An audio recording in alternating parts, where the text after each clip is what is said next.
Hey, I'm Lydia. It might seem like this enchanting forest is real, but it's even better. It's VR, and you're looking at its creator. This is nature at its most perfect form, unpolluted, a home to many wild creatures. Those are actually my friends' avatars. One of them is Layla, my best friend, my only real-life friend.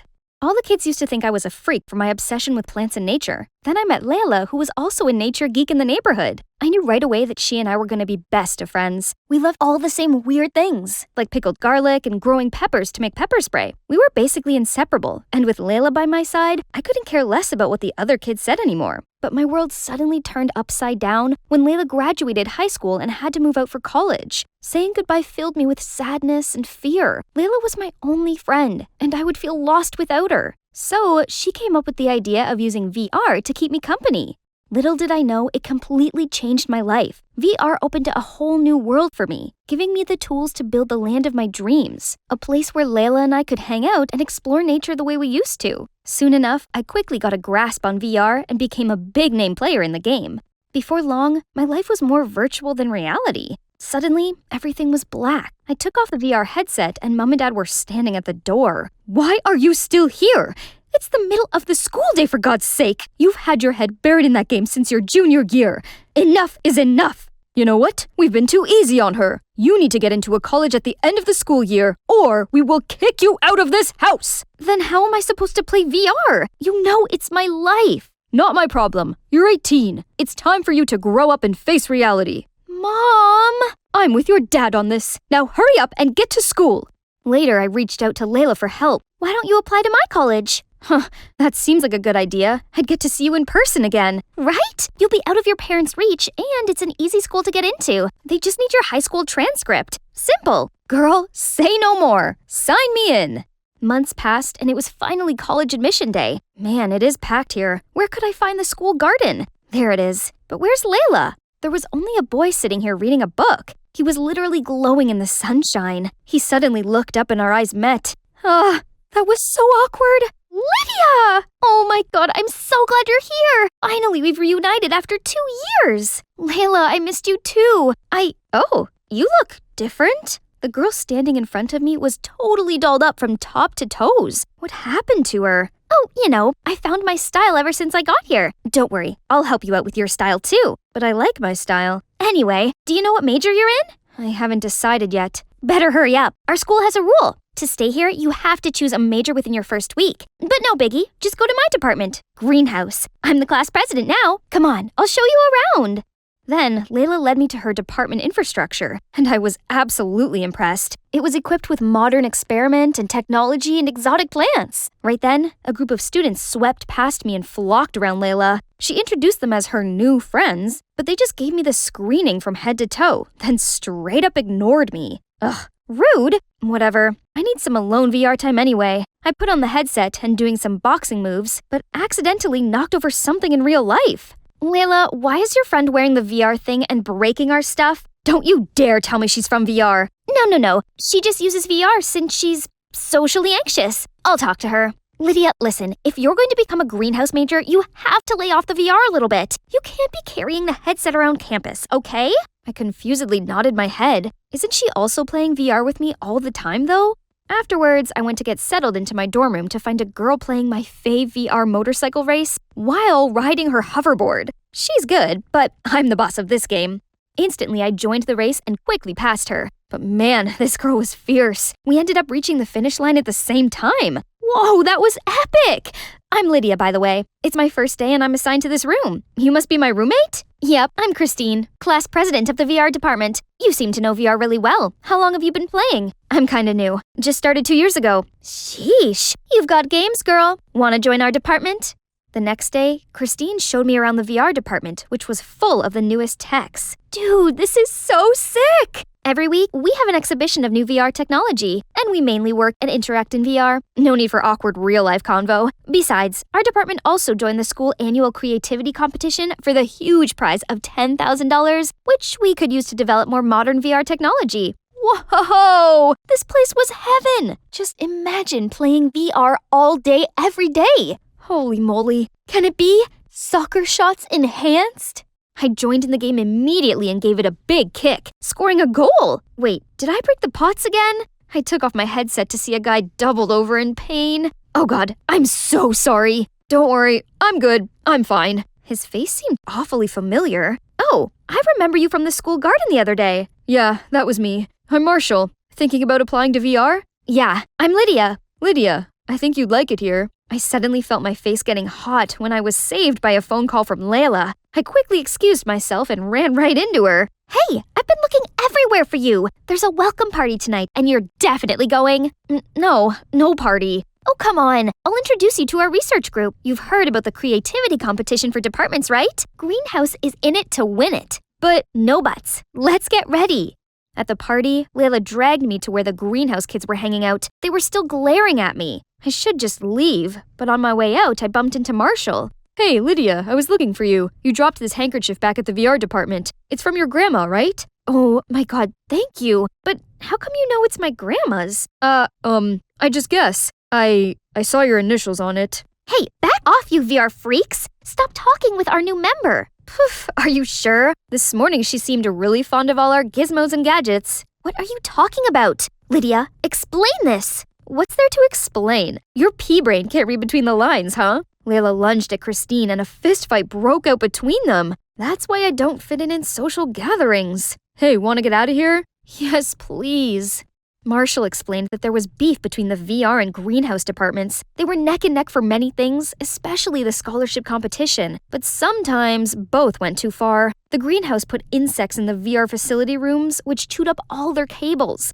To get back at them, the VR messed with the water system in the greenhouse, which caused water blackout and killed dozens of plants. And naturally, the presidents, Layla and Christine, were always at each other's throats. Shoot, I was planning on choosing VR as my major, but that would mean turning myself into her enemy. What am I supposed to do?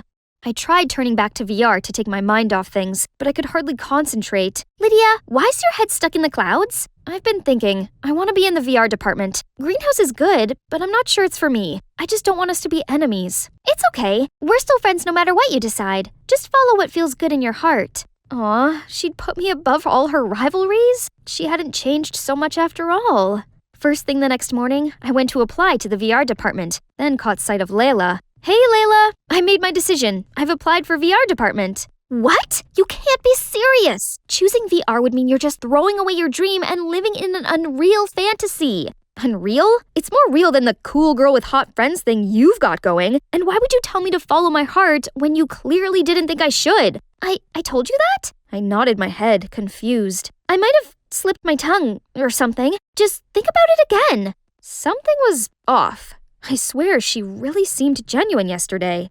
Over day, I got back to my dorm room only to find out my headset cracked and wouldn't turn on. Who did this? Freaked out, I only thought of one person who could help me fix it now. Marshall.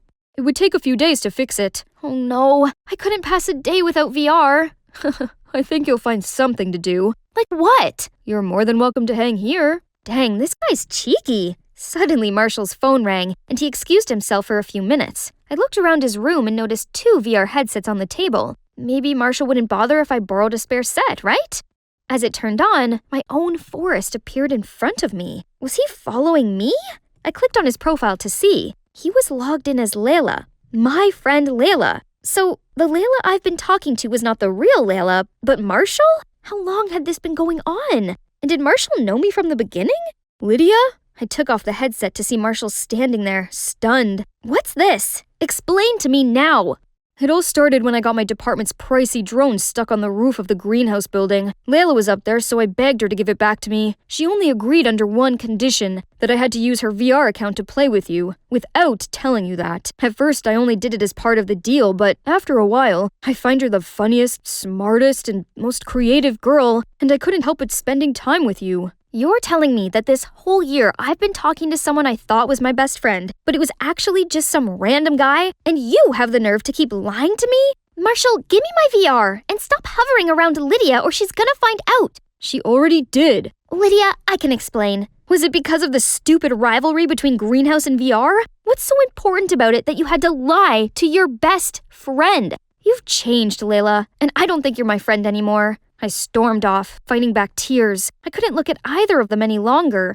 When I got back to my dorm, Christine was already there. I asked her about my VR headset. I actually saw that Layla around our room earlier. She must have done it. That was a low move, Layla. But I was too fed up with her to even be mad. The greenhouse department could be trying to sabotage us again. Now, this is war. I'm going to gather everyone so we can plan our counterattack. Whatever, this rivalry thing is ridiculous anyway. On my first VR-free day, I was the only person in my class without their headset. Even the professors engaged through VR. All I could do was sit and stare at people, which reminded me of those lonely days before Layla came into my life. The next few days kept on repeating themselves, until one day, my body started boiling, and my head was buzzing like it was full of bees. Professor, I'm not feeling well. I need to go back to my dorm. But he didn't flinch one bit. No one did, except this guy. Hey, need an aspirin? He extended out his hand, but there was nothing there. A virtual pill? Seriously? No, it doesn't work. Aw man, bummer. I tried getting up, but my body grew heavy and weak. I kept calling Christine across the room, but no use. If only Layla was here to help me right now. No, Lydia, you can do this on your own. I leaned on the wall to prop myself up slowly, made my way back to the dorm. I was so close, but my knees trembled and I collapsed. Just then, someone came to scoop me into their arms and picked me up. I woke up in a bad headache to see Marshall cooling it down with a damp towel. Hey, you're awake. Here, have some soup and take some medicine. What are you doing here? I came to return your VR but saw you collapsing, so then I helped you into bed. I know you don't want to talk to me right now, but this was urgent, so... Thank you, Marshall. I threw myself into his arms and burst into tears. I thought no one was gonna help me. He wrapped his arms around me, and I finally felt safe. The next day, thanks to Marshall, I felt loads better, so I went to watch the department's creativity contest. The greenhouse presented their newly bred plant species and got the highest scores so far. VR, on the other hand, wasn't so lucky. Our newest development in headsets, exploded.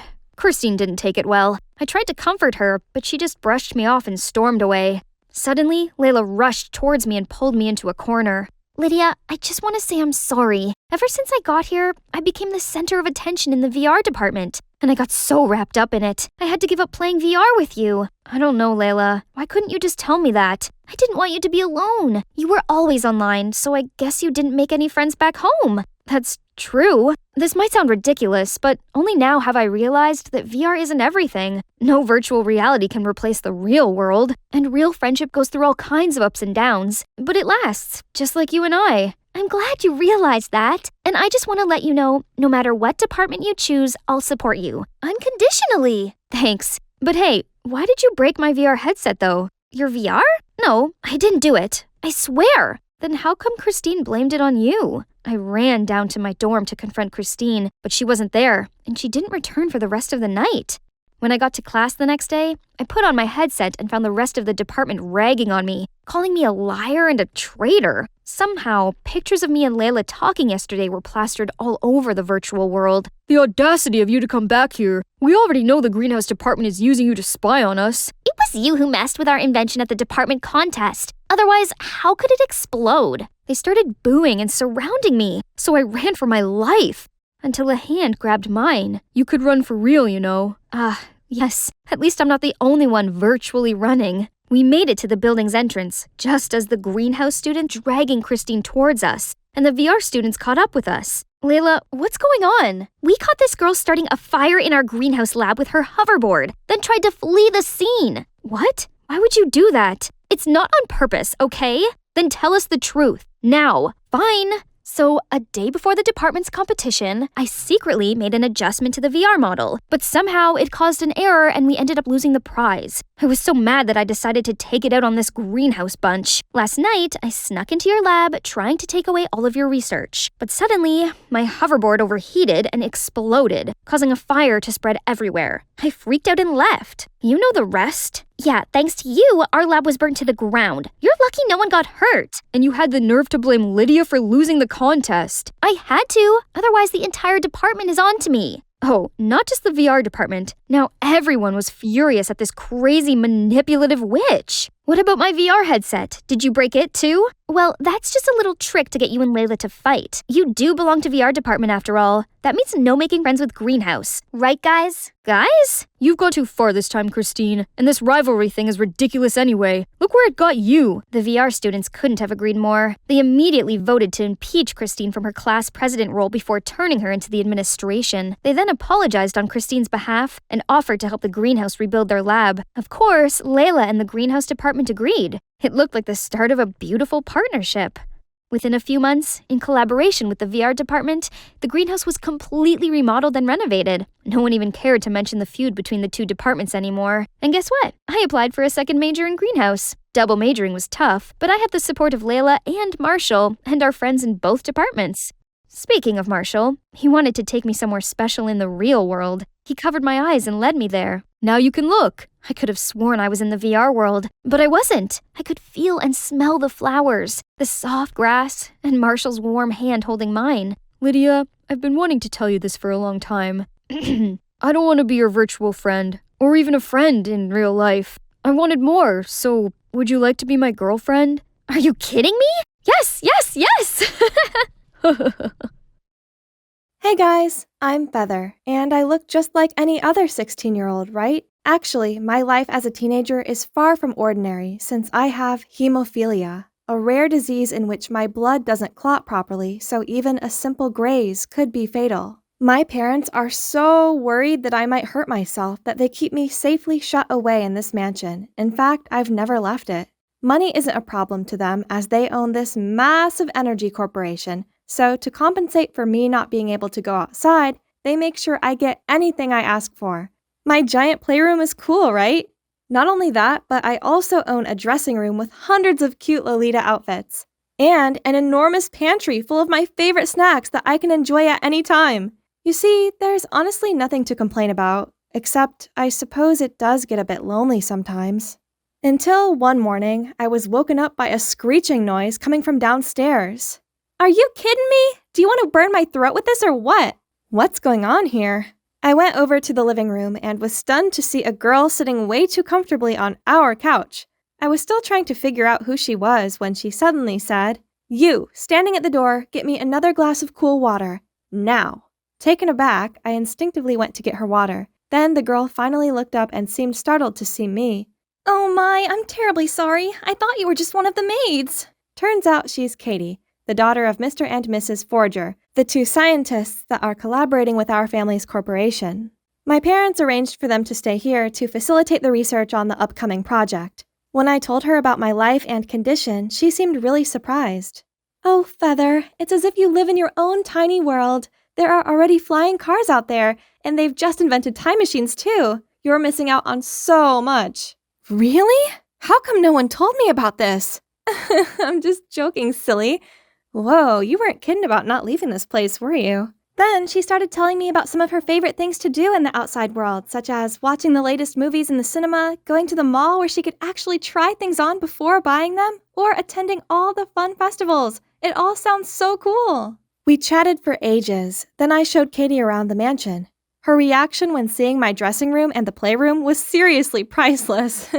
From then on, I spent lots of time with Katie, but my favorite part about being around her were her stories about school, where she got to learn new things and make a lot of friends. Seeing my excited expression, Katie immediately suggested that I talk to my parents about maybe letting me experience it myself. Actually, it doesn't hurt to try, right? So at dinner, I gathered my courage to say, "Mom, Dad, I want to go to school. I understand that you're worried for me, so Katie will come along to protect me. Right, Katie?" "Oh, yes, that's right. Feather is in good hands, Mr. and Mrs. Adams." My parents seemed very hesitant, but after a whole lot of persuading, they finally agreed with conditions. We'll join the most prestigious school in the state and have our own chauffeur. As for Katie, "To avoid any incidents occurring, I suggest you get rid of the long nails and jewelry, Katie." We went back to my room after dinner, and I just couldn't hide my excitement. Yes, we'll get to go to school together soon. What should I prepare? What would you recommend? But then I noticed Katie staring in sorrow at her newly done set of nails. "I'm so sorry, Katie. Is there anything I can do to make it up to you?" "It's okay, Feather.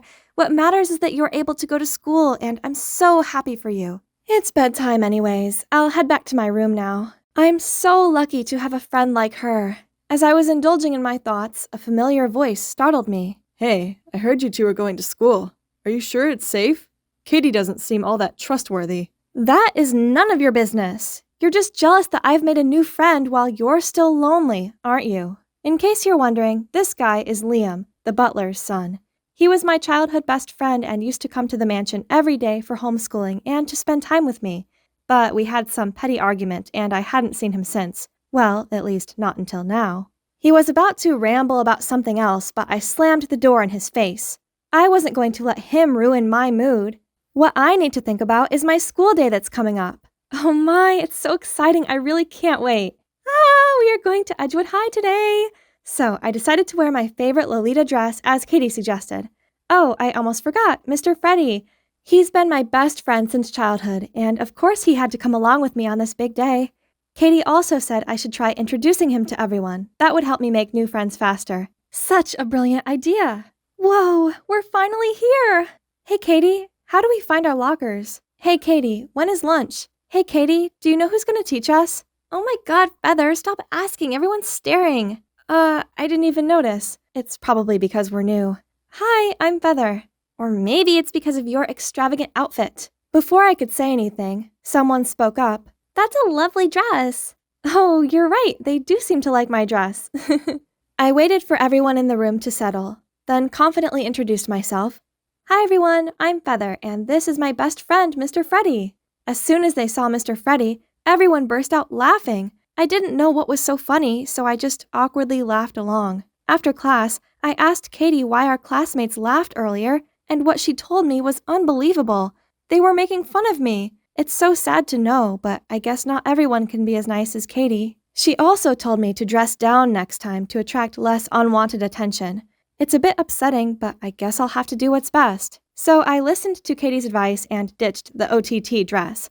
Just like she said, people actually stopped staring at me. Here, hold this. You look really good holding books. Huh?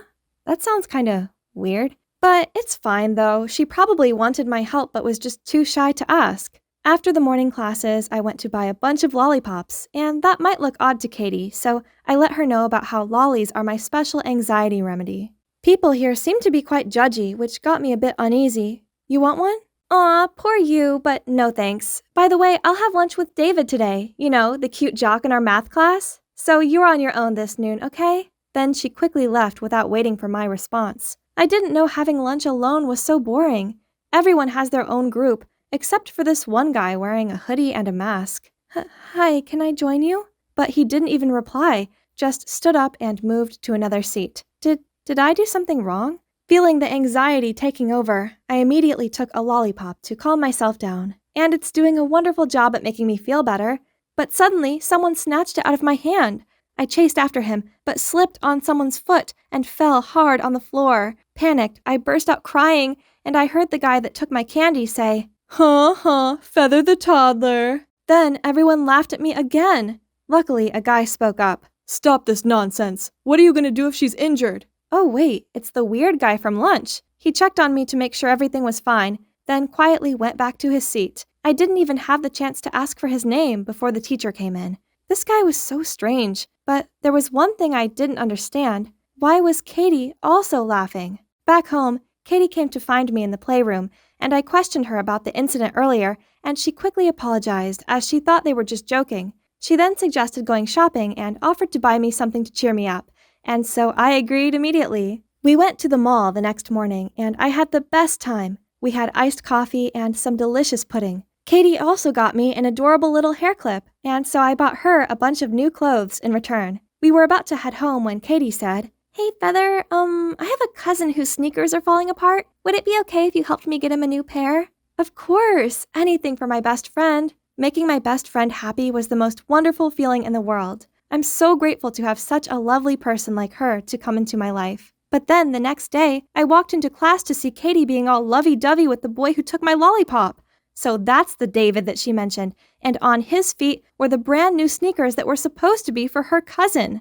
Why is he wearing the shoes I bought? Then Katie pulled me outside and explained profusely. Feather, calm down. The shoes were too big for my cousin, so I gave them to David. I didn't lie to you, I promise. Fine. Please just don't let me see him wearing them again. I felt really bad since Katie seemed really sad after hearing what I said. At that moment, David approached me. What's up, toddler? You got a problem with my new kicks? I froze in fear. Then, thankfully, an announcement came through the speaker. David Peterson, please come to the principal's office immediately. Turns out he's in trouble for spray painting a teacher's car. At least someone already helped me teach him a lesson, but that wasn't all. A few more of my classmates also got detention for cheating on the math quiz yesterday, while some others got caught skipping classes. It was such a crazy morning. It's as if someone was trying to play the hero here. Finally, it's lunch break. Hoped things would be better in the afternoon, but... What is this? A poster of me?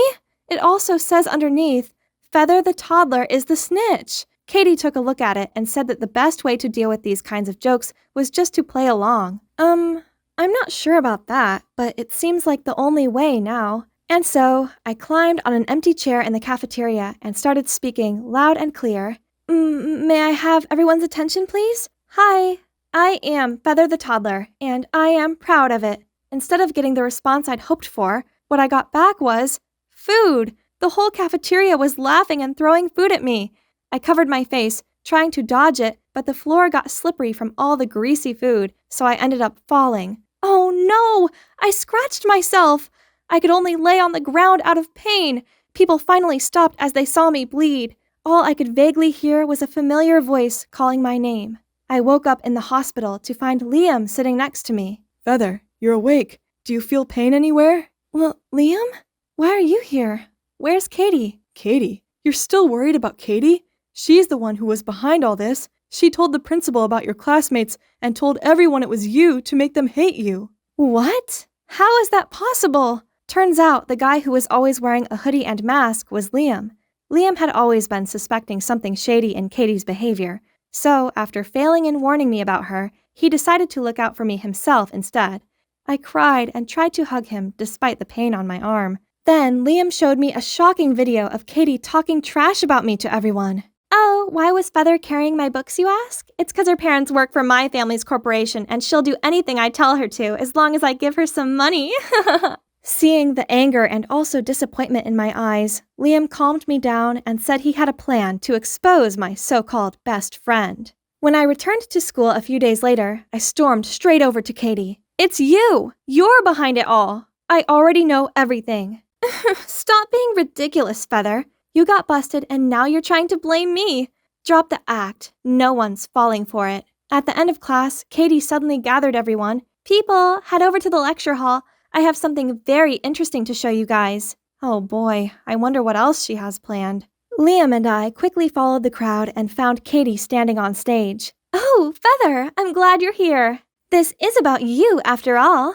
The screen started playing a video of me sitting on my swing, playing with my dolls, and taking armfuls of candy out of the pantry. Do you see that, everyone?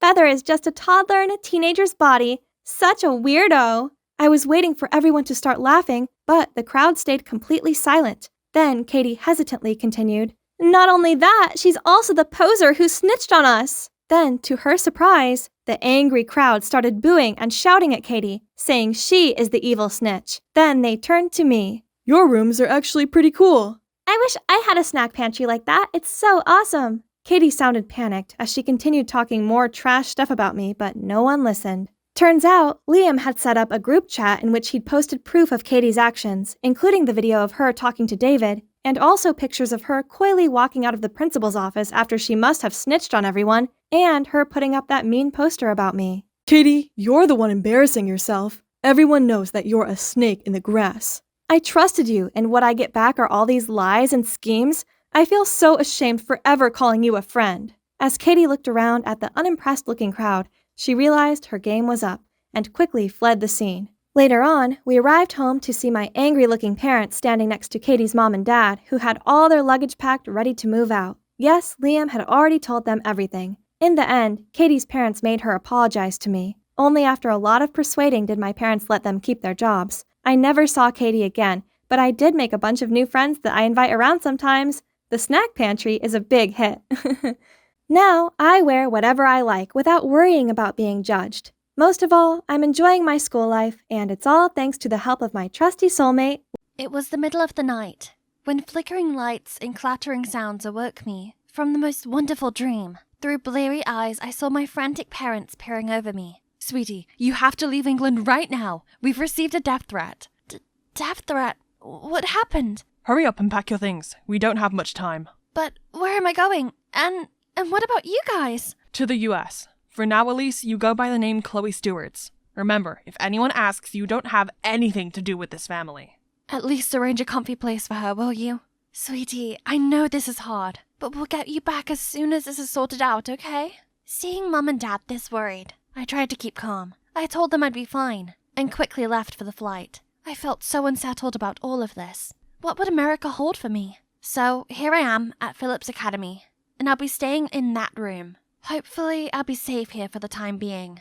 I couldn't stop thinking about what Mum and Dad had said. Who'd want to harm us? Dad owns one of the largest real estate firms in the UK, but he's a fair man who, as far as I'm aware, didn't have any enemies.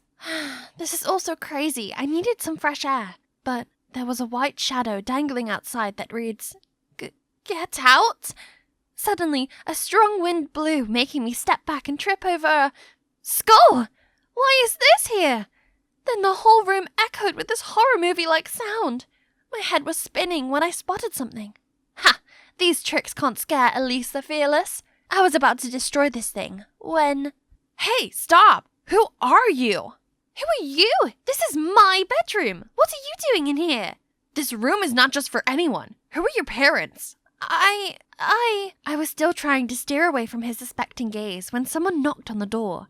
It was a girl named Rita, sent by the school to help me out. She went on and on about the school regulations and boarding rules, but all I could think about was that boy.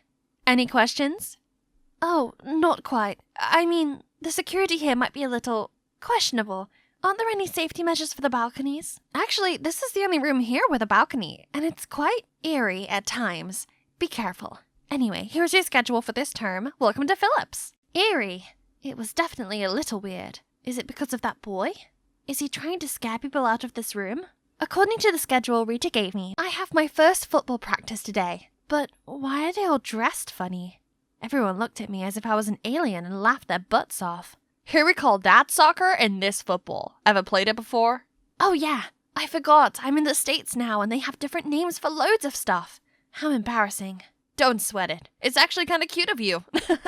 So, what's your full name? We may know your family. Chloe Stewarts, from England. Everyone then shrugged cluelessly. What a relief. I'm just a nobody to everyone now. However, Rita wouldn't let me blend in. She insisted my clothes were too sloppy for a Phillips student and dragged me to the mall. I like her, but sometimes she's so enthusiastic, if not a little too much. Elise? Elise Stone? What are you doing here? Has your family moved to America? Oh no, it's the worst timing to bump into some family friend. I frantically looked around to see if anyone heard her, but... Elise Stone, huh? It's impossible to escape her questioning. So I told her everything and asked her to keep it a secret. Don't worry, I'm not going to tell a single soul. I've got your back, Chloe. Suddenly, the whole mall was flocking to the entrance. Our Golden Boys, the top player of the varsity football team. Golden Boys? Is this some sort of K-drama or something? Oh, that's the guy from my balcony. On the way back to my room, I kept wondering what that Golden Boy was doing on my balcony.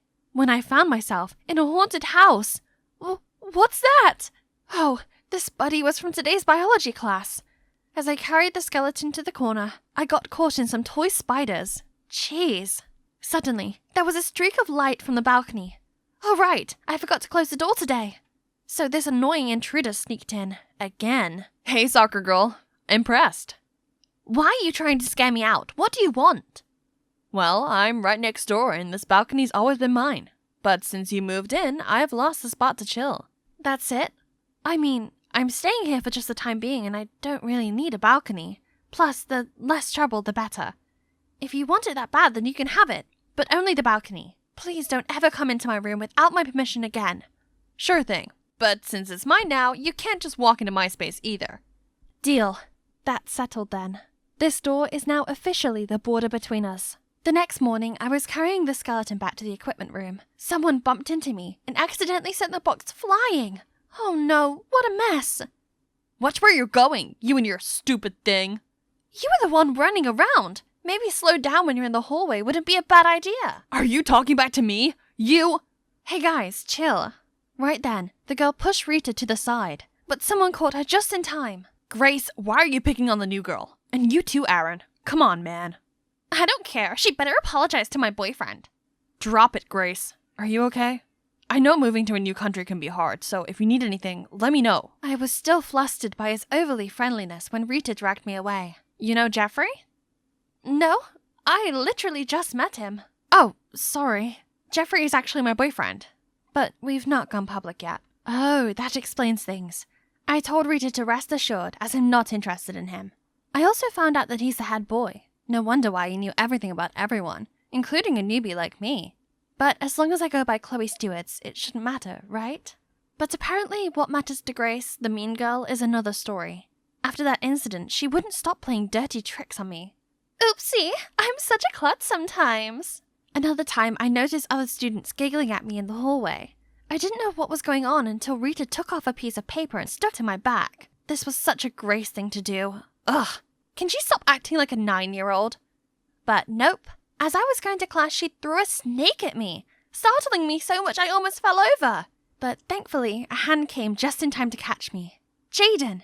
Everyone listen up. Chloe is my girl. From now on, if anything happens to her, I'll be on you, Grace. My girl? Since when? Couldn't wrap my head around it, so I decided to ask him that night. Earlier today. Why'd you say that? Think of it as a thank you for letting me have the balcony. It actually means a lot to me right now. Well, okay then, but I wonder what's so important to him out there. Never mind, we had a deal. I'd better just mind my own business. But who would have thought Jaden's statement would bring me so much trouble? I suddenly became the center of attention, especially with those golden boys surrounding me 24/7. I was gonna excuse myself when I heard the girls going primal over Jaden. Of course someone with a goldfish brain like you would forget to eat. Excuse me? I was just trying to finish his book before lunch. Who asked him to bring me food anyway? Great, now these girls had another reason not to like me. The golden boys started to act strangely, and Grace as well. This mean girl now watched over me like a hawk, while her boyfriend Aaron also acted up. Not to mention, Jeffrey always tried to be close to me, which put me in such a dilemma as I didn't want Rita to get the wrong idea about us. Then there was Jaden, who wouldn't quit acting like my bodyguard. I was enjoying myself at school festival when he suddenly appeared and dragged me out of there. This is getting too much. I'm not scared of some childish tricks from Grace, and I can take care of myself. This isn't about Grace. A couple of times I've noticed someone watching you from a distance, and even following you around. I don't think it's safe for you to be in a crowd like that. Was I being stalked this whole time? Is it the same person who gave my family the threat? Did they find out I'm here? Who knows what could have happened if Jaden wasn't looking out for me all this time? That night, as if to confirm Jaden's worry, Dad called me saying they'd received another threat, pinpointing my exact location. Dad sounded extremely anxious and kept telling me to be careful. As I was trembling with fear, somebody suddenly banged on my door. Freak out, I broke the deal with Jaden and ran straight onto the balcony. You okay? What's going on? Someone's knocking on the door. There's no one there. Are you really that scared? I suddenly realized what I was doing. Oh gosh, this is so embarrassing. But is he blushing too? I quickly looked to the side, surprised to see all the gear. What's all this? Are you trying to make bombs or something? No, actually. This is to attract the fireflies. Fireflies? Yeah, they've always fascinated me. I needed your balcony for my project. See that right there? It's their playground. Plus, it's really airy out here. Then he leaned over to switch some knobs on the machine, and suddenly there was a swarm of fireflies lighting up the whole place, creating a beautiful fairy tale-like scenery. His secret about my balcony had finally come to light. Literally. I don't know what your secret is, but you need to stop being afraid. I'll find out who's behind this. His determination touched my heart, but I still can't help worrying about the mysterious door knocks. Who could it be? Since then, I stuck by Jaden. We were like SpongeBob and Patrick everywhere we went. Despite all the death stares I got from the girls, I finally understood why they were going crazy over him. He might seem a little kooky at first, but he's actually so caring and unique. Before the end of the term, the school organized this camping trip for us. I tried to make sure Jaden was always in sight for my own safety. It wasn't an easy hike, as more and more people dropped out, except for Jaden, who didn't seem at all exhausted. Is he made of steel or something? I tried to keep up with him and occasionally stopped to catch my breath. But where'd he go? Panicked, I looked around for him, but all I saw were mountains and cold winds blowing at me. Suddenly, I felt a heavy stare on me, but no one was there. I quickly ran and called for Jaden, but someone grabbed me from behind. It was Jeffrey. Without a word, he just dragged me away. Well, what are you doing? Where are you taking me? Sorry, but I gotta do this. I've been waiting so long for this moment. You should ask why fate landed you right in the hand of your enemy. Enemy? What do you mean? Are you the one behind the threat? My parents were, yeah. But now I'm in it too. Blame your dad and his stupid resident project that took away our land. The land that was supposed to be my family's mining area. And now we're going bankrupt, all thanks to you. And you know what? The news reached Rita's dad, and he's forcing us to break up. But this is our parents' business, and I have nothing to do with it. Why are you taking it out on me? Well, maybe if their precious daughter is in danger, they'll do something about it. In danger? What is he gonna do? Right at that moment, someone appeared and freed me from Jeffrey's grip. Sorry for leaving you alone, but I needed to know who was behind this.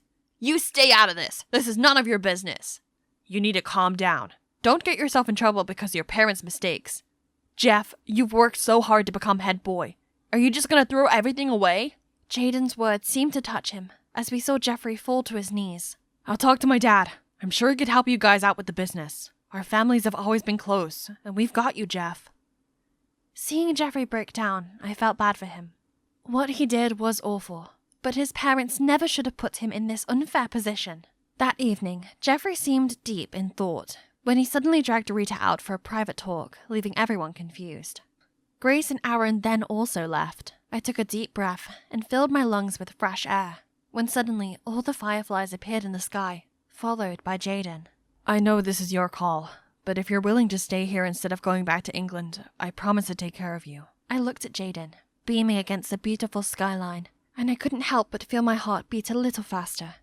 He was so sweet and caring, but why was he doing this? Did he have feelings for me too?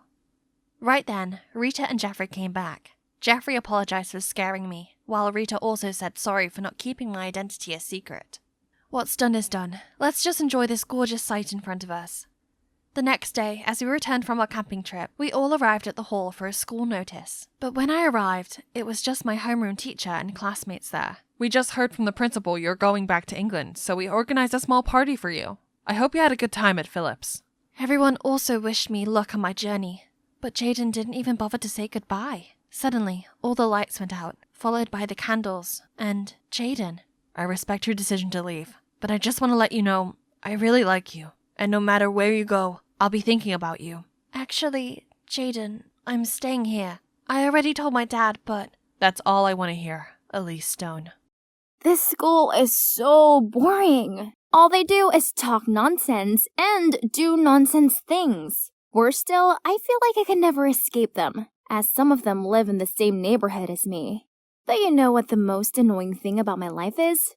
That's Joy, my identical twin sister. In my parents' eyes, she's perfect. That's why she's the favorite child. Her allowance is more than mine, and she gets to attend an elite private school while I'm stuck at the most boring school ever. How unfair!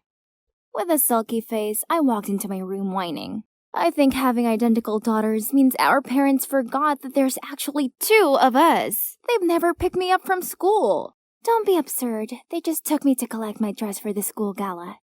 A new dress for some fancy party. How terrible for you! I don't even want to go to the party. Trust a nerd like you not to appreciate what you have. If I were you, I'd make the most of every second of that elite school of yours. And if I were you, I would just enjoy my pressure-free life. We both sighed and stared into a void, thinking about our tiring lives. Then Joy suddenly turned to me. Oh my god, Jade! Do you want to be me? Go to my school, have my things, and attend the gala? What a brilliant idea! Why had we never thought of it before? I'd live her fancy life and she'd live my dull one. That's perfect! Wow, this school is enormous. I tried to keep my cool as I navigated the endless hallways in search of Joy's locker. Ah, found it. I spotted a group of girls waving me over. They must be Joy's besties, Ruth, Nora, and Nell. Unlike my boring sister, they looked very glam in their branded clothes. What a power group. Wherever we went, all eyes were on us. Students handed us snacks, saved places in the cafeteria line for us, and let us sit in the front row of the basketball match.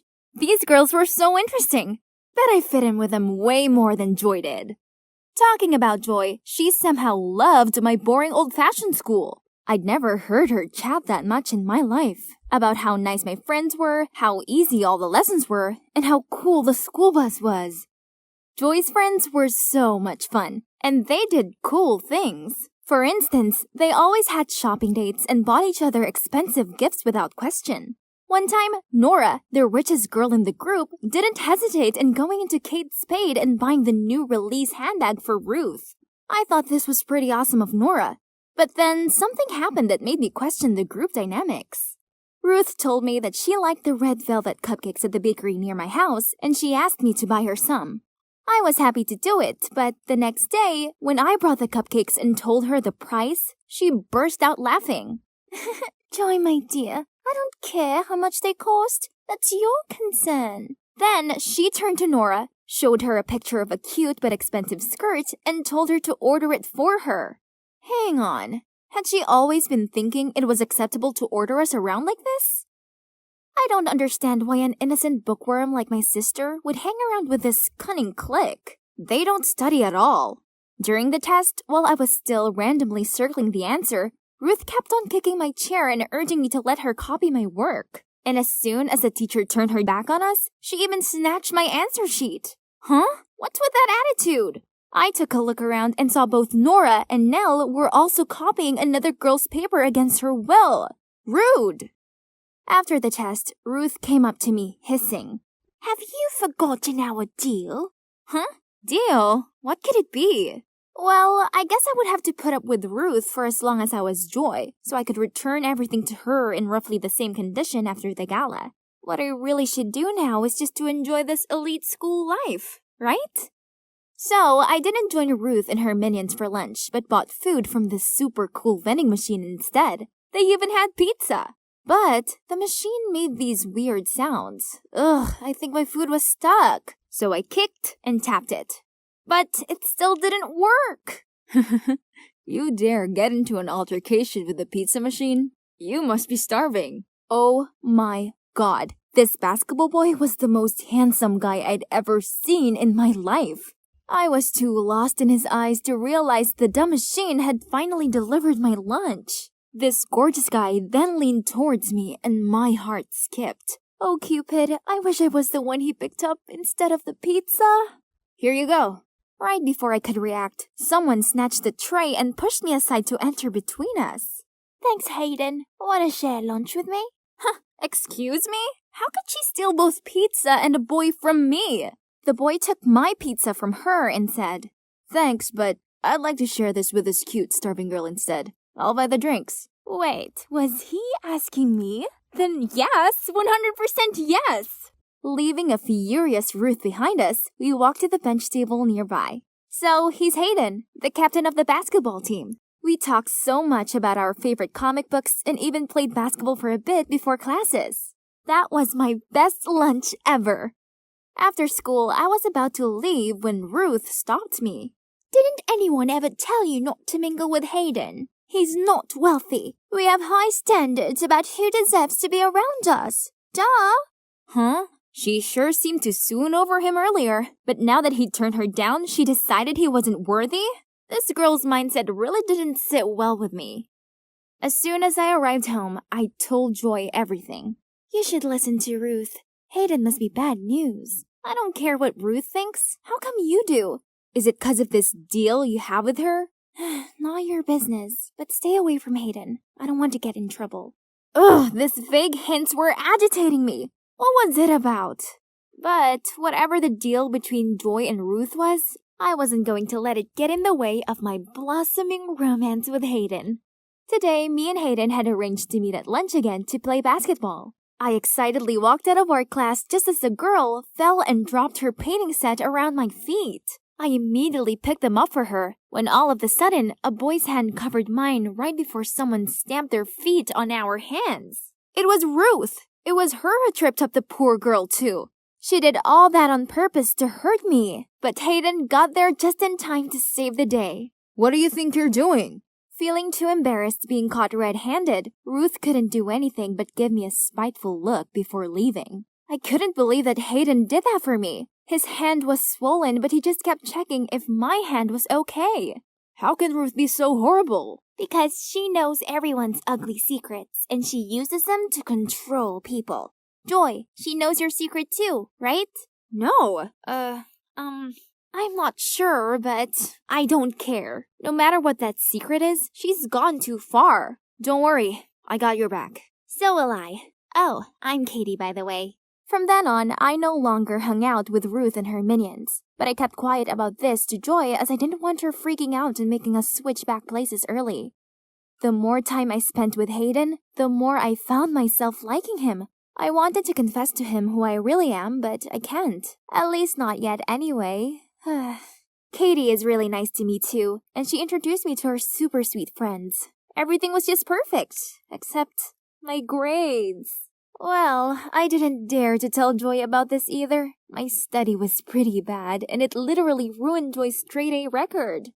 Meanwhile, Ruth, time after time, insisted that I was the one who had to do all her homework, research, and tests. But duh, I couldn't even finish mine. You know what I've got. Yeah? What exactly is that you have? What's all the threat about? Ruth was stunned seeing me talking back at her like that. Yep, that was it. I've had enough. After class, she waited at my locker and signaled me to follow her to the equipment room. Finally, I could know what my secret was. Ruth showed me a video on her phone of Joy sneakily checking her notes during an examination. Was she cheating? If our principal sees this, I'm sure your precious scholarship will be long gone. And what about that excellent student title of yours? So Ruth was using this to manipulate Joy. Does she do the same to everyone else? Do you think this would scare me? I don't think. I know. You don't want to lose everything, right? No, Ruth. It's you who's gonna lose. Do whatever you want with that clip, like I care. And so, I walked away, leaving a fuming Ruth behind. To be honest, I was a bit scared. Well, I know scores and things like academic transcripts were so important to Joy. What if I destroyed it all? After my last class of the day, the thing that I feared the most came upon me. The principal called me to her office and showed me the video that proved that I cheated on a math exam. She was so disappointed in my horrible grades recently, she even asked if it was because I was too caught up in my dating life and the bad influence I called friends. But how am I supposed to tell her that it was just my own incompetence? Nothing to do with Joy or Hayden or my new friends. I just reached my room door when I heard Mom scolding Joy. The principal must have called her. It was all my fault. When Mom left the room, I could feel how angry and frustrated Mom was. Joy, I'm so sorry. I couldn't let Ruth have this hold over me. You anymore. I waited for Joy to take it out on me, but to my surprise, she was kinda happy. That's okay. I think I should thank you for that. I've never been brave enough to stand up for myself, although I was so tired of getting picked on all the time. I was so scared, but turns out being scolded by Mom isn't as bad as I thought. My homeroom teacher also called me, but she only gave me a warning and told me not to make the same mistake again. I've never felt this at ease before, Jade. I'm not the perfect Joy anymore. Then, Joy told me about the pressure she felt to be perfect. One time, she even got sick before the math test due to studying too much. Not having enough decent revision and being afraid of getting a bad grade, Joy cheated and was caught and recorded by Ruth as evidence. We finally understood each other and decided to teach Ruth a lesson to stop manipulating and taking advantage of others. We spied on Ruth and secretly recorded her. And guess what? Turned out she was not as wealthy as she always pretended to be. All the brand names she had were from the poor victims that she called friends. I also filmed Ruth forcing the top students to do homework and essays for the rich kids while she just sat idly to collect money. I was so ready to post these videos online, but Joy stopped me. She told me if we did this, we were just as bad as Ruth. Instead, she had a better idea. She sent the videos to Ruth and demanded her to delete all of the students' secrets. In exchange, we would delete all of hers. Ruth, of course, had no choice but to obey. Wow, how mature my sister is. My last day in Joy's life has arrived. I'm just gonna make the most of it before I hand the reins back to my sister. Honestly, I kinda miss my normal school and my friends. But what about Hayden? Will he still want to know me when he finds out I lied to him? I was looking around for Hayden when I saw some mean girls mocking Ruth for wearing a dress cheaper than theirs. So I walked straight up to them and whispered into their ears that I knew all their dirty secrets and they couldn't do anything else but storm off. Ruth gave me a coy look, mumbled a thank you, and then left. At that moment, a warm hand gently clasped mine. Hayden! Wow, you're so cool. I'm not that cool, Hayden. Actually, I have something I have to tell you. I then told him everything. From how I swapped identities with my twin sister to how I ruined her school life because of my childishness. You didn't ruin anything. Actually, you made things much better. So, since the pizza vending machine day till now, it has always been you, not Joy, right? Yeah, it's been me all along. That's all I needed to know. Then he pulled me in for the best kiss ever.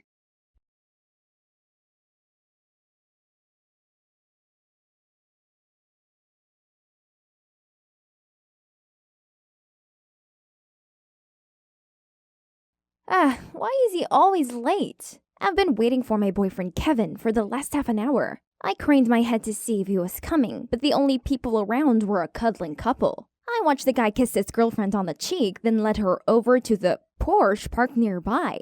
Oh wow, if only. But wait, that guy. Oh my god, it's Kevin! Thanks for the gift, babe, but wouldn't this Gucci wallet look even more perfect with a pair of biryani pants? You jerk! I shouted as I threw the cake I was holding at his shocked face. To the surprise of the new girlfriend, he immediately denied knowing me and made out I must be crazy. What?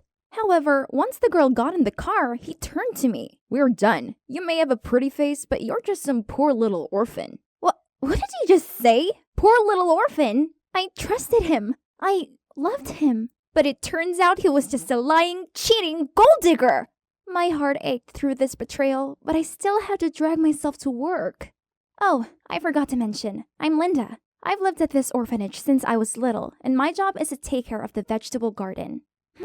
If only one day a king would appear, tell me I was the long-lost princess, then take me back to his magnificent kingdom. I was just putting on my gloves when a nun rushed over to me. Oh no, busted. I was gonna get nagged for being late. But to my surprise, she smiled as she handed me a piece of paper. Oh my god, I can't believe it! I've been adopted! Curious, I flipped the paper and checked my adopter's information. Huh? Their year of birth was only 2000? I was eager to read more, but the nun took the paper back. I must have misread it. No way my adopter is barely older than me. The nun pointed to the gate. A Mercedes was there with a bodyguard in black. Next to him was a woman wearing a long skirt, a mask, and sunglasses. Is that the person who adopted me? Am I finally going to be a rich mistress living in the big castle with my millionaire parents? Well, yep. I'm now sitting in this expensive car with my adoptive mother. I was so excited. But the whole ride, she didn't say a word. And this weirdness continued until we stopped in front of this incredible mansion. As soon as we entered the place, a maid hurried over and bowed to us. Only then did my foster mother turn to me, take off her sunglasses, and say, "Hi, Martha. Welcome to your new home, my daughter." Oh, she sounds so young. So she must really be born in 2000. But this girl, who's just my sister's age, just called me daughter? That's so weird. This definitely would take some getting used to. Then Mom told the chauffeur to start the car as it was time for my makeover. Wow, another car? Huh? Isn't that a limousine? This was insane. And boom, here I am at a luxury beauty salon. I didn't know what half of these shimmering, expensive-looking products were. I let the beautician do her thing and boom again. When I opened my eyes, a stranger stared back at me. Wow, with his curly blonde hair and layers of makeup, I looked at least 5 years older. Oh man, goodbye my cool blue streaks. Before I could complain, my new mom handed me an outfit. Wait, what is this? This dress is super tight and short. I feel like an Egyptian mummy in it. As for these high heels, ugh, how could anyone walk straight in these things? But seeing my mother's satisfied eyes, I tried to force a smile. I'm a noble lady now, and this is just how we dress, right? Finally, dinner time. I used to think that places like this only existed on TV. Oh, look at these numbers. One meal here costs more than our monthly expenses at the orphanage. Wow, it didn't take long until the waiter brought out these fancy-looking dishes. But Mom's still wearing a mask? I was about to ask when she ordered a portion to go, then told me to just eat and she would wait for me. Why though? This was so awkward. Why was she so insistent on keeping her mask? But that's not the only strange thing. Today, I returned to school. Still the same old school, but Mom insisted this muscular bodyguard accompanied me everywhere. I couldn't even go to the restroom in peace as he stood guard outside. It's great I've been adopted and all, but I can't carry on being controlled like this. It's so embarrassing. I have to negotiate with Mom. So I made her some squash soup to break the ice.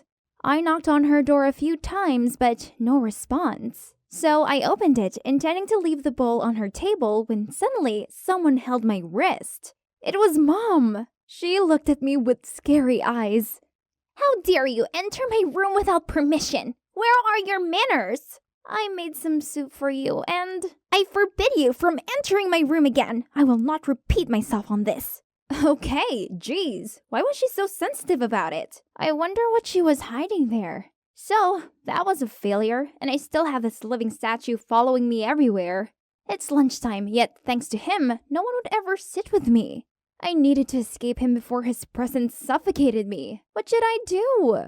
Finally, after overhearing some students mention that the vending machine had run out of orange juice, I immediately asked the bodyguard to get some for me.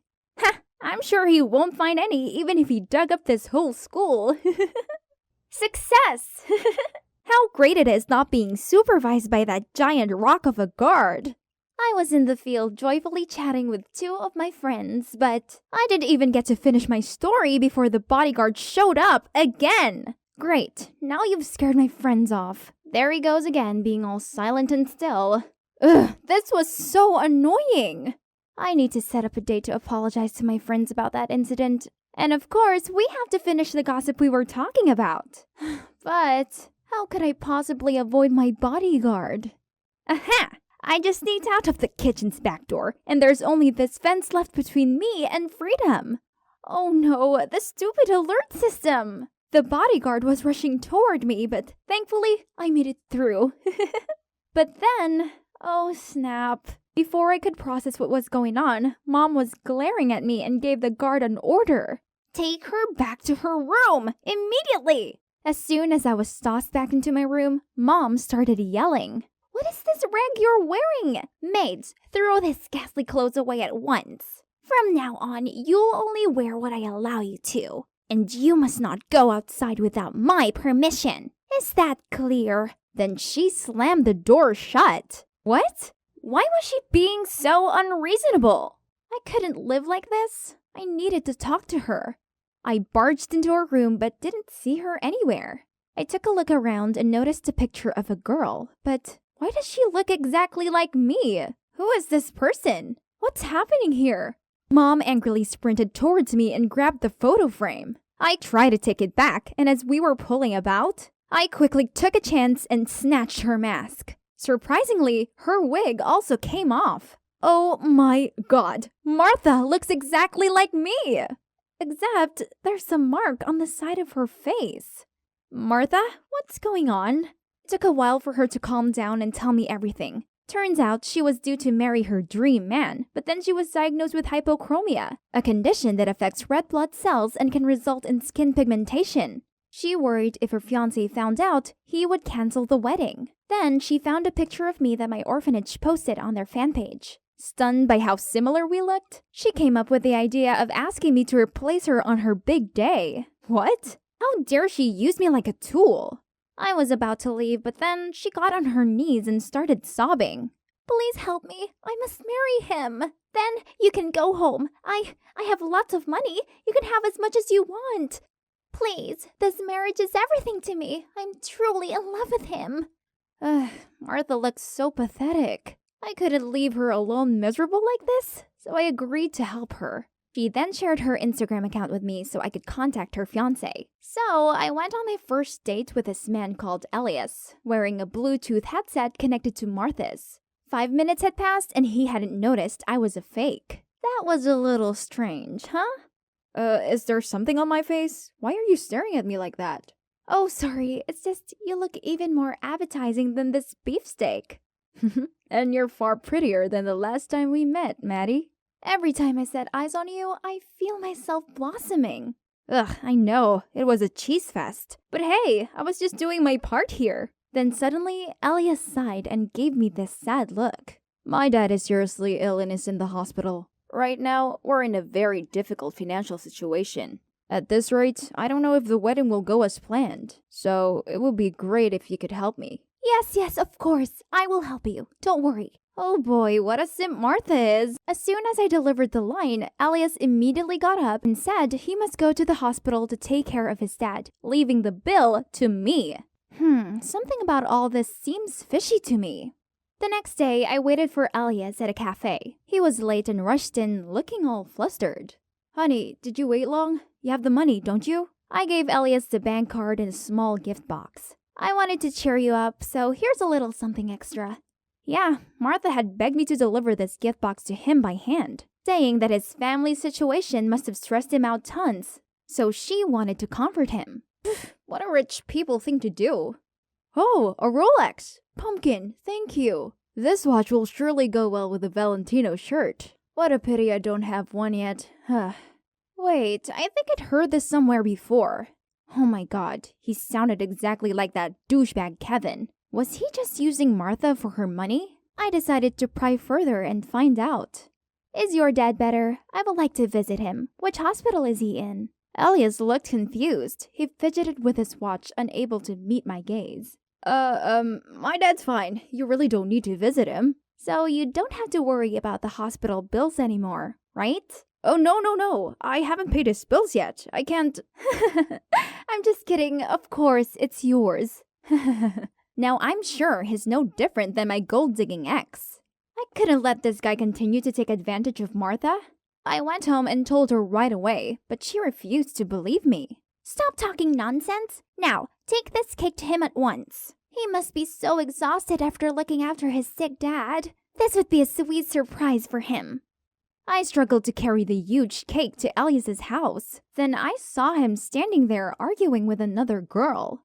I should have broken up with you a long time ago. My fiancé is much richer than you. I'm begging you, please, change your mind. The girl cried and pulled Elias's hand, but he just swung his arm and got into the car. Ugh, that jerk Elias! He's treating these girls as hard like they're his playthings. I have to stop this. The big day has come already, but before walking down that aisle, I need to get one thing done first. What do you think about this look, huh? I took a selfie and sent it to Elias to see his reaction. Right at that moment, Martha rushed into the room. What on earth do you think you're doing? Just leave it alone, and we'll have a great show for you to see. Suddenly, I received a message from Elias. Darling, you're as beautiful on the inside as you are on the outside. The love I feel for you is indescribable, and I can't wait to call you my wife. Wow, give this guy an Oscar. See?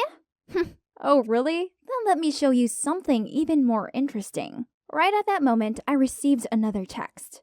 Okay, that's my cue to act. I signaled Martha to stay quiet and dragged her over to the window. We took a peek outside, and that's when someone appeared. As I walked up the aisle, I heard gasps from everyone. Geez, had they never seen a pigmentation mark before? But Elias gently smiled at me. Well, let's see how long he can keep up the act. It was my turn to read the oath when Martha furiously barged in. Elias, you're a liar! The wedding's off! What? Wait, Martha? But why are there two of you? The whole crowd was in an uproar. Drop the act. I already know you're only marrying me for my money. Money you plan on granting to another girl. No, Maddie, I love you. Right at that moment, a girl stepped out of the crowd. You truly believe I'd ever get back with you? Not in your dreams. All eyes stopped on the pathetic, panic-stricken Elias. Ha! Take that, you lying gold digger. Oh, the girl looks familiar, right? She's Ruby, Elias's ex. On that day, I followed Ruby and told her everything about Elias' gold digger ways. Then we came up with a plan to expose him. Ruby would come to the wedding and beg for him back. And as expected, after seeing a picture of me with a flawed face, he immediately agreed to get back with Ruby. And of course, I purposefully let Martha overhear the conversation. Brilliant! Now, Elias is currently being removed by Martha's bodyguards. Serves him right. So what happened next? Well, Martha told me about her past. Her parents both passed away and left her a huge fortune. She may have had wealth, but she was lonely, which is why she acted impulsively around Elias. We both learned that love is precious, and it's also worth the wait for someone who loves us unconditionally. Martha let me stay here in her mansion, and we've actually become really close. It turns out we both have found something way better than fake love from slimy gold diggers, and that's sisterly love. Look at this gorgeous golden cruise. Isn't it perfect for my 16th birthday? Here comes the most exciting part of tonight. Gifts, of course. All the guests lined up, eager to hand me their presents. Mr. Robinson bought me this eau de parfum in a dainty gold bottle. Yep, approved. What's next? Ooh, a pair of Jimmy Choos from the Mitchells? Gold, of course. Nice color, but the heels are far too low. What a bummer. I'll have to pass on this. That's right. Every single thing of mine needs to follow specific standards. Why, you ask? Well, my mom saw me as her beautiful angel deserving wonderful golden luxuries since the day I was born with this silky blonde hair and sparkling amber eyes.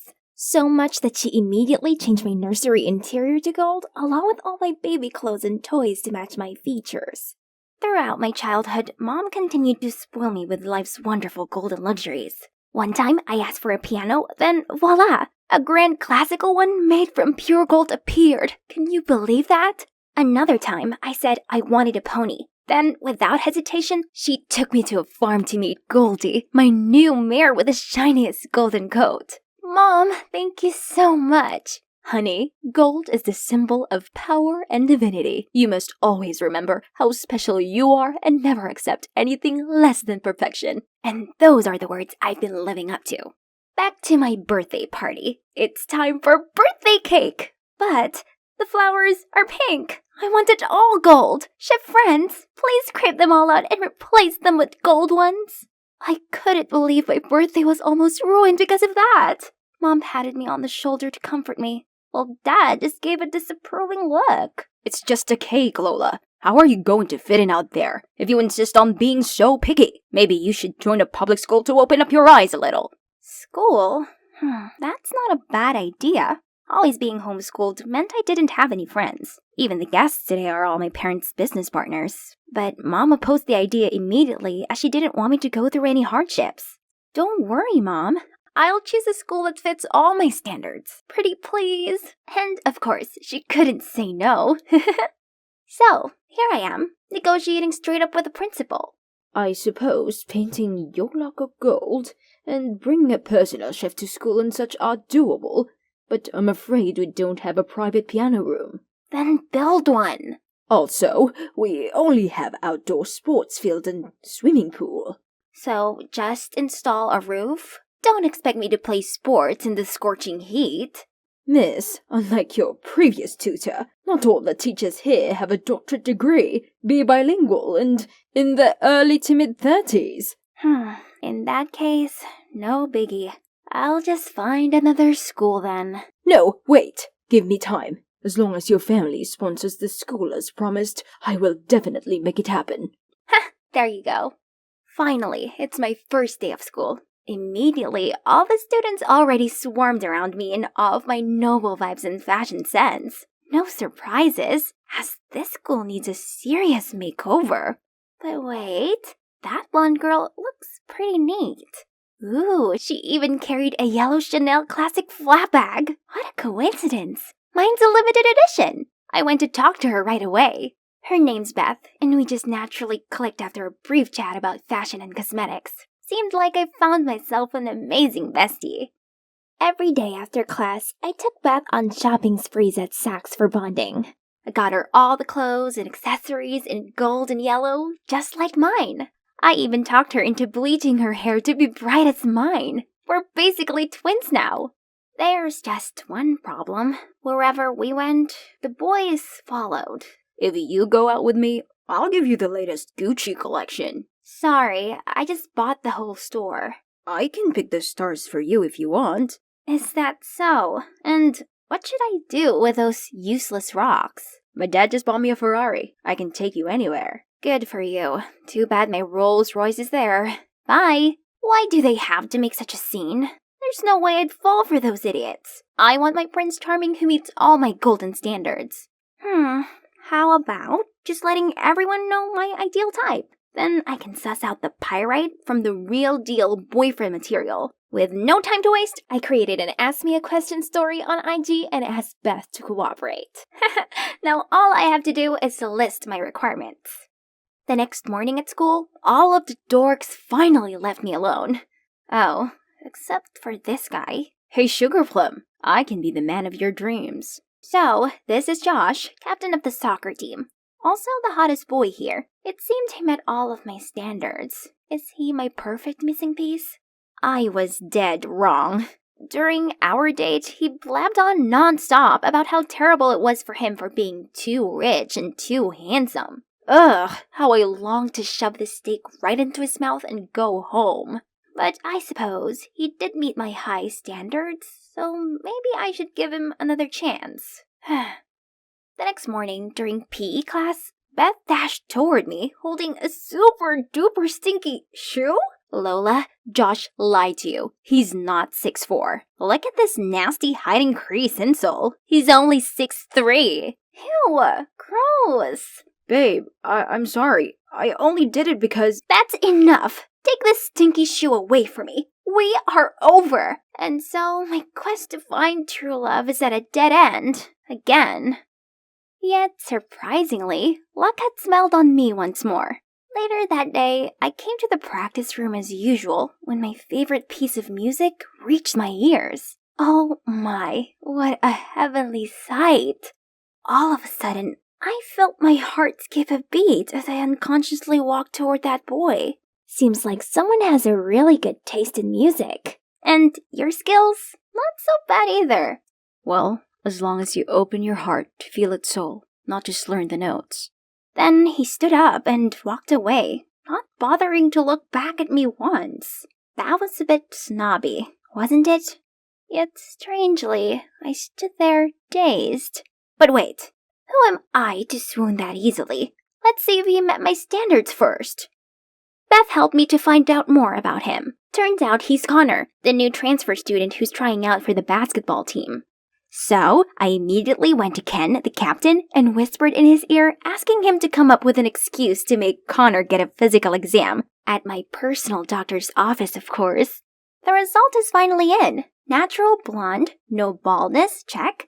6'5", definitely without hiding crease insoles, check. White teeth, no cavities, check. Wow, he ticks all the boxes. Then I rushed to the principal's office asking him for Connor's school report, and it was impressive. He's always in the school's top 2, actively takes part in extracurricular activities, and he even won a prize in the national basketball competition. Oh my god, he's perfect. But wait, there's one condition left. This should be easy. Just a little higher. Higher. Ah, there they are. But these girls were way too obsessed over his abs. Those are mine, okay? That's right. There's no doubt that Connor is my Mr. Right. After that, I shyly handed him a bottle of golden-labeled mineral water and asked if he'd like to practice playing piano with me. My heart was thudding like crazy, but he just muttered, Sorry, but I already have a date. Then he went past me to Lily. What?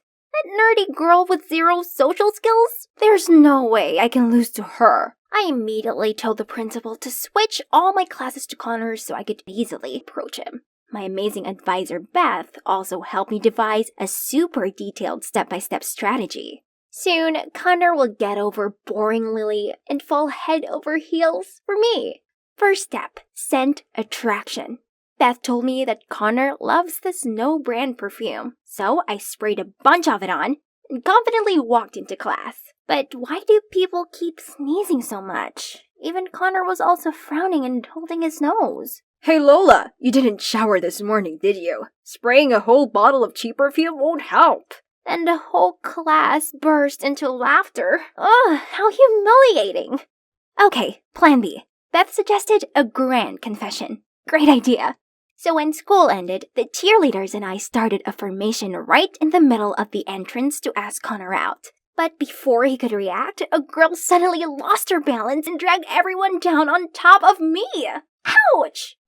This time was sure to move him to tears. But when I was cheering for him, Connor somehow missed his shot and the ball flew straight at me, causing me to tumble face first into the armpit of this smelly guy. Yuck! Why did everything keep going wrong?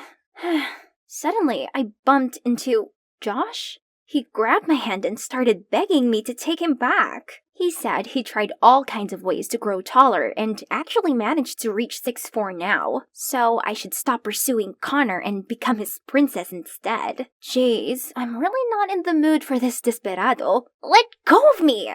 I then ran into Beth while leaving. She came to tell me that she figured out another way to make Connor mine. It seems like he's really into Lily. We have to separate them.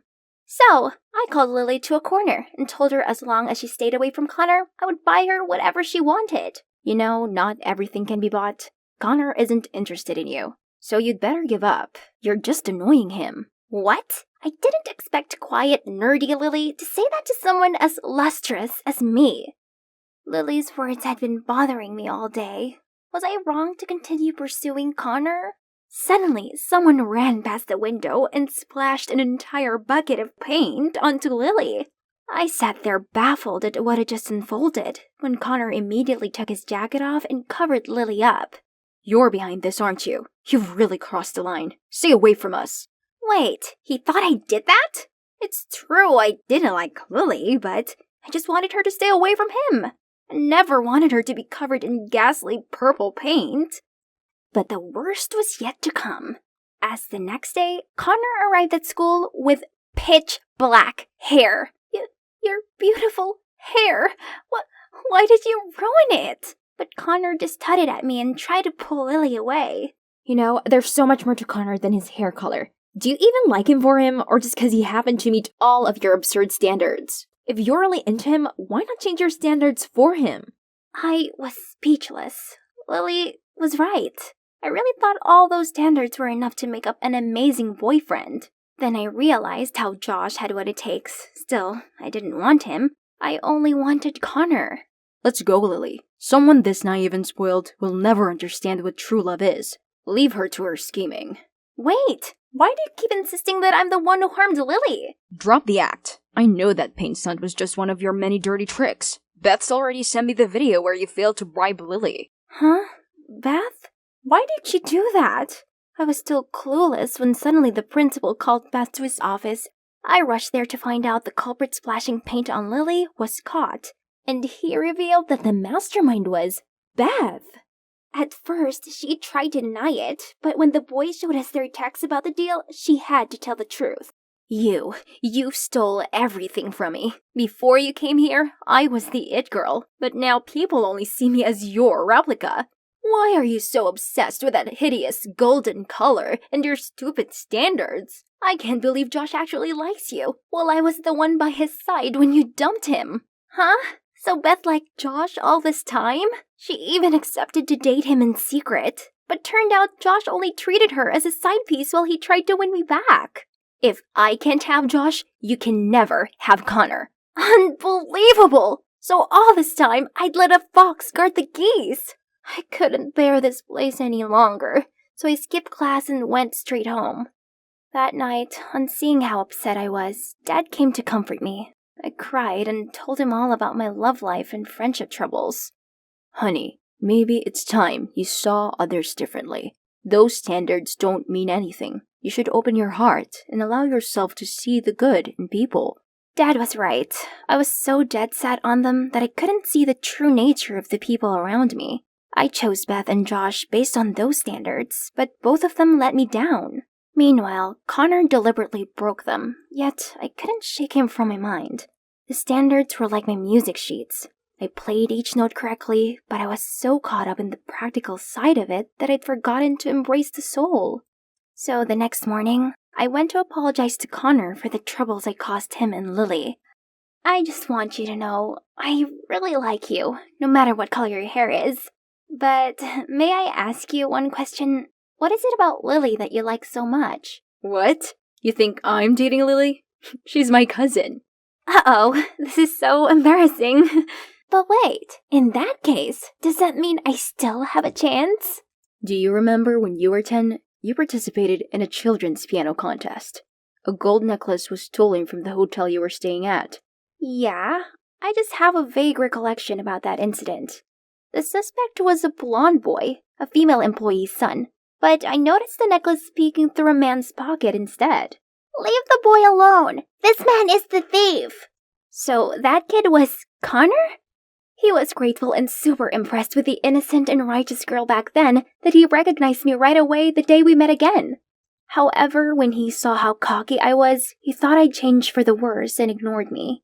Now I see the admirable girl I know is still there after all this time, so I wouldn't mind if we start getting to know each other anew. Really? Wish me luck this time, you guys. Finally, my first day at school has come. Yay! This special occasion called for my favorite hoodie. Super cool, right? But then, out of nowhere, I was blocked by a group of boys and their cheesy pickup lines. No time for monkey business, but they wouldn't let me go. Hey, do you know who I am? Everything suddenly went blurry. Oh no, my glasses! I stumbled around trying to grab them back, but got shoved to the floor. Everyone scram! Gimme that. I looked up and vaguely saw my hero offering me a hand. He gave me my glasses and I profusely thanked him. But he just gave me a cold look and walked off without saying a word. Strange. Oh, by the way, I'm Hazel Palmer, 17 years old. But I'm not here as a student, but a teacher. Yes, you heard it right. Not to brag, but I'm kind of a genius. I even got offered a position in my college's research project, which I have rejected to pursue my dream of becoming a high school teacher. So here I am, on my very first day of fulfilling it. First, I was introduced to the other teachers, but unlike what I had in mind, they just threw me judgy looks. Luckily, after the meeting, a young teacher named Rebecca kindly welcomed me and even tipped me off about some of the rebels at school. Now, time to meet my students. As soon as I finished my introduction, the whole class immediately turned into a beehive. Miss, how about we continue this lesson at the movies tonight? Mullet, pierced nose. This guy must be the notorious Lucas that Rebecca warned me about. Please, as if you'd date someone who would wear such a goofy hoodie. Yeah, who let a weeaboo teach here? Jeez, I didn't expect this reaction. I tried to restore the silence, but to no avail. Ugh, I'm out of patience. Quiet, or else you'll all get Fs. Thank God it worked. Whew, that'll show them who's in charge. But here comes another problem. No way! There's gotta be someone who's really here to study, right? Okay, who is our class's top student? Ethan! Ah, didn't he help me in the hallway? But it looked like he didn't recognize me. Okay, let's see. Ethan, right? Could you solve this equation? Equation? No, equation. I suppose spelling is a bit hard for a numbers person like you. And the whole class burst into laughter. Jeez, this guy was unbelievable. How about the second best student? Cassie Santiago? That name sounded just like my old classmates. I turned to the corner where an arm reluctantly raised. Oh my, it's her! So good to see a familiar face here. But why is she avoiding me? That afternoon, while walking to my car, I saw Cassie and her friends picking on a girl. Upon seeing me, they immediately ran away, but I managed to catch Cassie. Cassie, since when did you become a mean girl? None of your business. Report me to the principal if you like. Then she strutted away, leaving me standing there confused. Since when had the sweet Cassie ended up on the dark side? Turned out, not long ago, Cassie's father passed away in an accident, leaving her to live with her stepmother. This must left her in so much grief that she put up this cold, reckless facade as a defense mechanism. That's so sad. So, to make Cassie feel included, and also to improve this whole class's performance, I came up with a master plan. More homework, not finished, minus points. And every lesson will come with a gift. A test during recess, and I asked Cassie and Ethan to help the other students. But when I called Cassie to the board, strangely, she couldn't do a simple equation. At first, I thought that it was just her being rebellious, but during the test that day, I noticed her copying Ethan's answers. Does that mean all her A's were from cheating? Not only that, the even shocker thing I found out was that Ethan was her stepbrother. After class, I came to talk to her, but she didn't pay me any attention. Cassie, I know the secret behind your A's. High scores mean nothing when they're not from your own hard work. But out of my business. You're as much my friend as you are a proper teacher. I'd be pleased to tutor you. How about today? See you in the library after school. As if I care. Her words did hurt, but I guess she was just trying to keep her cold image. So I still waited for her, but she never showed up. No matter how much I tried, Cassie ignored me and kept cheating. During the midterm test, she even blatantly snatched Ethan's paper.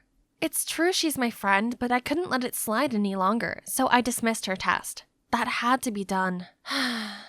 On the same day, while I was in the library searching for materials, I heard familiar voices talking. Ms. Palmer is way too much. She even dismissed Cassie's test today. Can you believe this? Why can't she be understanding like you? Cut her some slack, Sadie. She's just doing what she thinks is best. So, that's what my students really thought of me? After everything I did to try and help them, yet all I got back was bad-mouthing? And Rebecca was so nice to defend me like that. No wonder they liked her.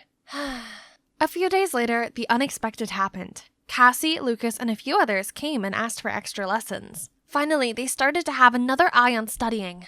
But little did I know that it's just a ruse from my dear students to turn the following days into a nightmare.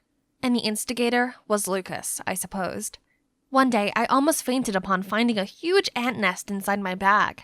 The other day, my pants were stuck to the chair with some gum. Fortunately, Ethan always showed up in time to help me. He's such a riddle. Unlike before, not only did he try to defend me in class, but he also helped me carry my textbooks. But I didn't expect him to care that much. One time, I saw him at the car wash where I worked part-time. I quickly hid behind a car, but Ethan just kept walking towards my wash box. I'm here to see you, so no need to hide. Let me give you a hand. After my shift, Ethan took me home. We talked a lot, and I felt comfortable enough to tell him about my mom's health condition, and how I took this part-time job to cover her hospital fee. This side of him was far different from the normal, and it was heartwarming. Suddenly, we noticed an elderly lady who seemed lost, so we offered to take her home. And guess what? She's the grandma of the notorious Lucas. I was truly surprised by how much of a rebel like Lucas cared for his Nana. I could tell he really loved her a lot. Poor boy. She's the only family he got now. Lucas, I know studying is not your thing, but have you thought about how happy your grandma would be if you at least tried? Since then, Lucas stopped causing me any mischief, and so did the other students. Now they could even do simple math themselves. Baby steps.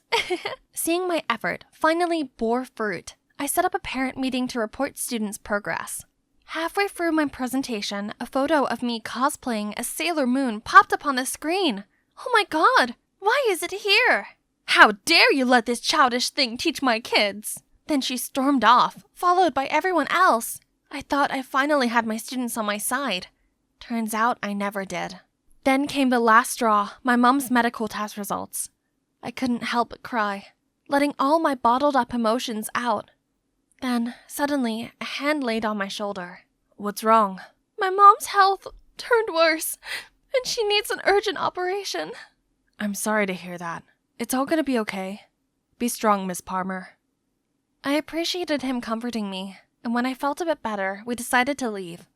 But the door was locked from the outside. It must have been a prank from my students. Again!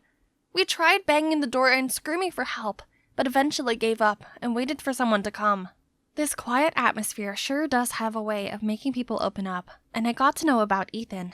Seemed like both of us have problems with our beloved family. What's yours? I have a sister. You know who. That I really adore. But no matter how hard I try, she always builds a wall between us.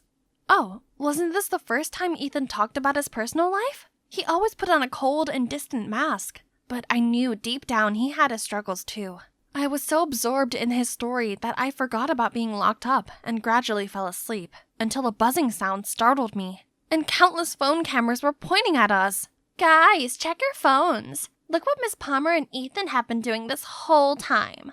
Oh my! A bunch of photos of me and Ethan had been uploaded on the school website, and from some angles, it looked like we were kissing. Oh no! I tried to explain, but they just threw me a disgusted look. And why was Ethan just standing here saying nothing? This soon reached the principal. He told me there would be a case hearing for inappropriate relationship with a student. How was this even possible? As I dragged my feet to the principal's office, suddenly I heard familiar voices shouting. Why did you do that? I told you to find her weakness, and look what you got. Nothing. I've done everything I could. What else do you want? Everything? Then why is she still here? As long as she's around, she messes up our cheating stuff, and Mom will get my head chewed off for being useless at school. Or is that what you want, brother? What? So, Cassie had been pulling the strings this entire time? And Ethan was her puppet, befriending me just to please his sister. I knew she hated me, but did Ethan have to be so heartless too? Cassie then caught my eye, so I ran away. I was still trying to process this when I walked in to see the school council glaring at me. You're an insult to the teaching profession, which leaves us no choice. I was ready for the worst when Ethan rushed in. Stop! It was me who deliberately jammed the classroom's lock to get back at her for being too strict, but I accidentally got stuck too. There's nothing going on between us. And so, I was cleared of all charges, and Ethan ended up in a week-long suspension. Why did he do that after all? After such a long trial, I drove around town to blow off some steam, then saw Cassie fighting with a security guard. I found out that Cassie stole a bracelet and was refusing to call her parents. The guard said he'd have to call the cops, so I came forward as her teacher to bail her out. Cassie asked me why I helped her, but I didn't bother explaining myself and just left. Since that day, Cassie didn't attend the extra classes. After his suspension, Ethan returned with his offhand attitude. No time to worry about those two. My mission now was to prepare my students for the upcoming finals and regain my prestige. Luckily, they started to take studying seriously and invested a lot in these tests. One day, when I walked into class, some students even asked me to help solve advanced exercises. 2 weeks later, when the results came, my excited students all rushed over to me. Miss Palmer, thanks to you, the questions were the same as the ones you showed us the other day, so it only took us a blink to finish. What are they talking about? Before I could understand, the principal summoned me to his office. As I entered, he angrily showed me the math sheet that I was allegedly teaching in the extra class. What kind of work ethic allows leaking exam questions, Miss Palmer? Leak the test? Me? No! Please! No more excuses. You're fired. No! They can't punish me for something I didn't do. Someone must have framed me. I asked my students where they got that piece of paper, and they said it was already on the table when they came to class. So Cassie and Ethan must have been behind this. Good job, Ethan, for putting up their remorse act just to set up a bigger plan to humiliate me. Okay then, they won. Unemployed and desperate, with hospital bills to cover, I had to work full-time at the car wash, as well as taking night shifts at 7-Eleven. But besides the measly wages was a bonus of rotten eggs and tomatoes, scornful looks, and snarky comments saying I didn't deserve the teacher title. The scandal truly turned my life upside down. Then, when I was at the hospital with my mom, suddenly Ethan rushed in and said he would clear my name. Clear my name? Wasn't he the one who put dirt on me? What was he playing this time? With nothing to lose, I reluctantly went with him. He led me to the school's control room. The principal was also there. Then I saw Sadie standing on stage. Ethan said it was her who discreetly put the math sheet on the table. What? But, Rebecca? I distributed the test like you said, but I'm scared. What if someone finds out? Don't worry, now that Miss Palmer's fired, who else can dig this up? I'm only taking back my position as the beloved teacher who can take cover for y'all. No, I have to tell the principal everything. Who would believe you? I would. Furious, I rushed over to the stage and confronted her. Rebecca, I thought you were my friend. How could you? Don't ask me. Ask your phony self. Weren't you just trying to get the students to like you? What nonsense was she saying? I'm just doing my part of being a good teacher. How could she be so selfish and cruel? Out of jealousy? Miss Palmer earned her students' respect with her pure heart. Look at you. The so-called love you have comes from buttering them up with all your lies. That's why they turned stubborn and make light of studying. I never knew you were that kind of person. How could you call yourself a teacher? The principal couldn't hide his rage, fired Rebecca, then apologized to me and offered me my job back. But after all these troubles, this school had completely drained me. I couldn't take it anymore, so I refused. As I was wiping away my tears, Ethan came to my side. Miss Palmer, I'm sorry for everything I did. I just tried to please Cassie, but now I know I was only hurting you. I've already known about that. I was about to leave when a group of students led by Cassie approached us. Then Ethan told me it was Cassie who helped him with the plan to bait Rebecca into admitting her actions. Sorry for all the horrible things I did to you. Please stay. We've learned a lot since you moved here. Please don't leave us. Such a crazy term. I ended up staying. I mean, this is my dream job after all, and I'm not one to give up that easily. I also talked to Cassie's stepmom about her studying. Turns out she didn't realize her strict approach was causing a rift between them all. Cassie, Ethan, and their mom had a talk, and now they seem to understand each other better. I was so happy for them, and we became friends after that. Time flies, and now my students, or my friends, to be correct, graduated, and would soon fly off to pursue their own dreams. Suddenly, Ethan dragged me to a corner. So from now on, we're no longer teacher and student, right? I guess, but But could you still teach me? Teach me how to love you.